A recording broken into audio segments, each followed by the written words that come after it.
So we're back at solving quadratic equations, and what we're going to do first is look at ax squared plus ax squared plus c without doing the bx term. And sometimes this happens. You can talk about physics with the zero product law, but we're going to talk about a little bit different of a method instead of just factoring. Well, maybe I could talk about factoring first, where maybe what we would do with this first one is do x plus 4, x minus 4 is the factored form, and then we could quickly say that our answers would be the opposite, negative 4 and positive 4. But I'm going to explore a slightly different method, and that's with the way where we can isolate the x squared term. So what do I mean by isolate? I mean get it by itself. So what I could do, kind of running into my problem here, is add 16 over. So now I'm getting the x squared by itself is equal to 16. And then when you square root both sides, yeah, the square root of 16 is 4, but what's important is that you remember to write down plus or minus 4. And the reason why that's important is because if x were negative 4, once you square it, you do get positive 16. Minus 16 is 0. So you need both answers. It's not good enough just to write down the square root of 16, which is 4. You need both. So let's go ahead and do these problems that way, where you want to get x squared by itself. Well, it's a multiplication problem, so you divide the 2 over. So you're just left with x squared equals 25. That's 50 divided by 2. And then square root both sides, positive or negative 5. And same thing with the next one, but now it's a two-step process to get it by itself. You've got to add the 8 over, and now you just have 5x squared on the left side equals 20, 12 plus 8, then divide by 5, and so now we're at x squared equals 4, and when you square root that, I don't know if I'm just assuming that you know to square root to undo the square, but there you go, I just said it. When you square root 4, you get two answers, positive and negative, 2. And you can double check that they both work. So let's look at the next one. The next one is where we're going to hit a roadblock. Because if you subtract the 7 over, that's fine. So we're left with 2/3 x squared equals negative 6. And you can also multiply both sides by the reciprocal. Instead of dividing by 2/3, you can multiply by 3/2.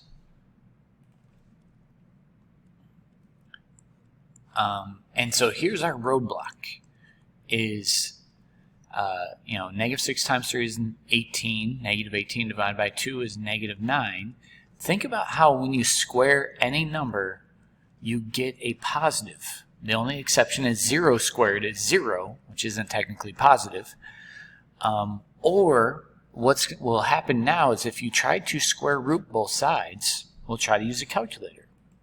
The square root of negative 9, the calculator even says non-real answer. You get an error. So this is, if it fails to have any real number solution, state so. So that's where we get the phrase no real solution for letter D. And the reason why I have to write down no real solution is we can actually, well, just wait till the next section. You'll see what I'm talking about. So that's all you have when you try to square root a negative. Just write down no real solution. If you look at the next one, we can get an answer because when I divide by 4, all right, that's fine. We can square root 1 and we can square root 4. Just make sure you write down positive or negative. Square root of 1 is 1, square root of 4 is 2. Don't be scared of fractions. They're not that bad. Same thing with the next one. Maybe I'll show a little bit less work because I know that you would subtract 4 over to get 18 and then multiply by the reciprocal. Now, kind of be smart about this because 18 divided by 2 is 9. So x squared equals 9 times 9. You could write down that that's 81, but you're just going to undo it. You're going to square root both sides. And remember, if you square root both sides, the square root times itself is positive or negative that number. So there are definitely tricks to doing these problems.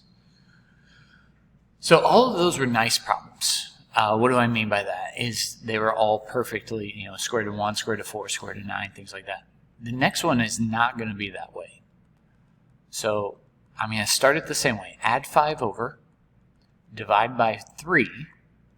I don't know the square root of 8. But I can do the same thing that we did in the previous section, where we broke it down and we found pairs of numbers. And just make sure you write down your answer in simplest radical form. So plus or minus, pair of 2's go in front, and then you had a 2 left over. So look at the next one, same thing. You get 10x squared, subtract the 1 over, divide both sides by 10. Well, 5 over 10 reduces to 1/2. And when you square root both sides, we get plus or minus. Square root of 1 is 1, but we don't want to leave a radical in the denominator. So practice the trick where we multiply top and bottom by root 2 over root 2. So the best answer there is be positive or negative root 2 over 2. So let's look at the next one. A lot of the same work. Subtract 5 over, 8 minus 5 is 3. Divide both sides by 4. We'll just leave it as this. Because now when I ask you to square root both sides, positive or negative, just leave it as root 3. And the square root of 4 I know is 2. So it might save you some time to do it that way. So the next one is a lot different. And the reason why it's a lot different is because now the square is the big thing, so the first thing you want to do is undo that square. So the square root and the square cancel each other out, and you're left with x minus 2 equals, you need a positive and negative, because that's when you have two different answers, a positive and a negative. So what we really have is two different equations. May I write it right here. X minus 2 equals a positive 6, and an x minus 2 equals a negative 6. Because every year I do this, somebody does it wrong, so don't be that somebody. When you add 2 over, you get a positive 8 there, but when you add 2 to negative 6, you get a negative 4. Every year I do this, somebody wants to write down the answer is positive or negative 8, but it's not. It's positive or negative 6, then you add the 2 over. So the next problem is a lot different. Why? Because you have to get this square by itself first. So you have to divide the 2 over, and then you have x plus 4 squared equals 32. And then when you square root both sides on this one, you have to break down that 32 as 16 and 2. 16 breaks down as 4 and 4. So what do we have? Well, the square root and the square cancel each other out. We have a pair of 4's, positive or negative 4 root 2. And this is all I need from you, is when you subtract that 4 over, you cannot combine it with a plus or minus 4 root 2. So just leave it like this. This is an acceptable answer for us. So we're going to make this problem a little bit more complicated by getting you to complete the square. So let's remind ourselves how we can do that. So what we do, x squared minus 4x. If you remember, I told you to leave some space here and here. And then think about how we can make this a perfect square trinomial. And the process is always half of this number squared. Well, half of 4 is 2, squared is 4. But we can't just add in a 4 in the problem. That's why I put a space here. Later, we also have to subtract the 4. It's like giving you money now, so later you pay me back. And now I can find factors of 4 that add to be negative 4. Well, here's your shortcut. It's always this number. So x minus 2, instead of writing it twice, I wrote it once squared. And then negative 8 minus 4 is negative 12.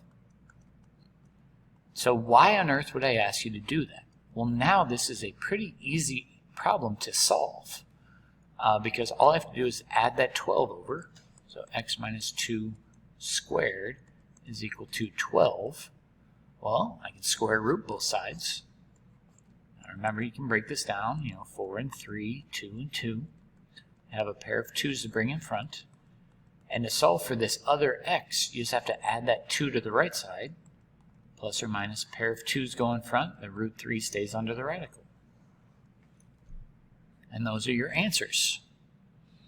So they're trying to get you to do this over and over again, and I can just walk you through the process over and over again to solve.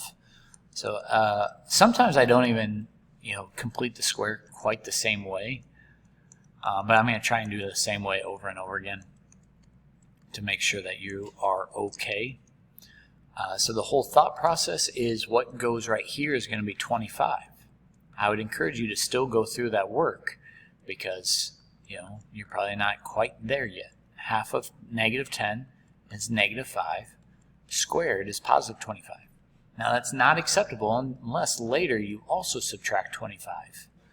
So as I go to rewrite this, instead of writing x minus 5 twice, factors of 25 that had to be negative 10, I can write it once squared, and putting those two together gives me negative 2. So now I can solve this. I kind of want to do 2 steps at once because I'm running out of room. Is I can add the 2 over, but then I can solve the square by square rooting, and then I'm almost done because the square root and the square just cancel each other out. But in order to solve for x, I have to add 5 to the right side. And don't forget it's plus or minus root 2. So, and at any point, feel free to pause the video and try this on your own. I'll be doing the same thing with the next one. Leave some space. Leave some space. And so my thought process is what goes here? Well, it's always half of that middle number, which equals 6 squared is 36. So I'm going to add 36 here, which is okay as long as I subtract 36 over here. And then factors of 36 that add to be 12 is x plus 6 right at once squared. 18 minus 36 is negative 18. So I kind of want to do a few steps at once. I'm going to add the 18 over, but then I need to square root it. But I need it in simplest radical form. So thinking about how you can break that down, 9 and 2, 3 and 3. So then your final answer will be x equals, you have to subtract 6 to the right side, pair of 3's, root 2. And we have one more piece to add to this, is we can only complete the square if our leading coefficient is 1. So sometimes what I'll do is I'll just factor out, I say it and then I don't do it, 2 out of the x squared and the 12. Now you could also factor out from the 4, but I'm not going to. The same process, you take half of this number, squared, so that's negative 3 squared is 9. But here's the thing. I didn't actually add 9 to this problem. I added the quantity of 2 times 9 because it's in the parentheses, so 2 times 9 is 18 that I have to subtract over. So at this point, when I go to rewrite this, I still have a 2 in front, x minus 3, so write it squared. 4 minus 18 is negative 14. Well, now when I go to solve for x minus 3 squared, I have to add the 14 over and divide by 2 to give me 7. Hopefully that all made sense.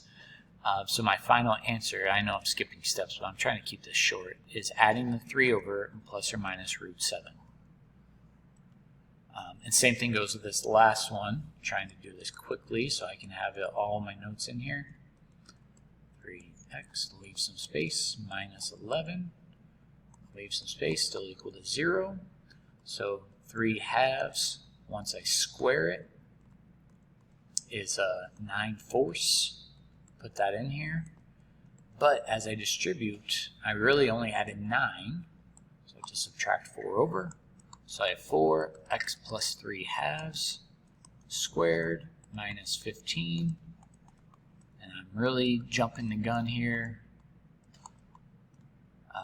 plus or minus the square root of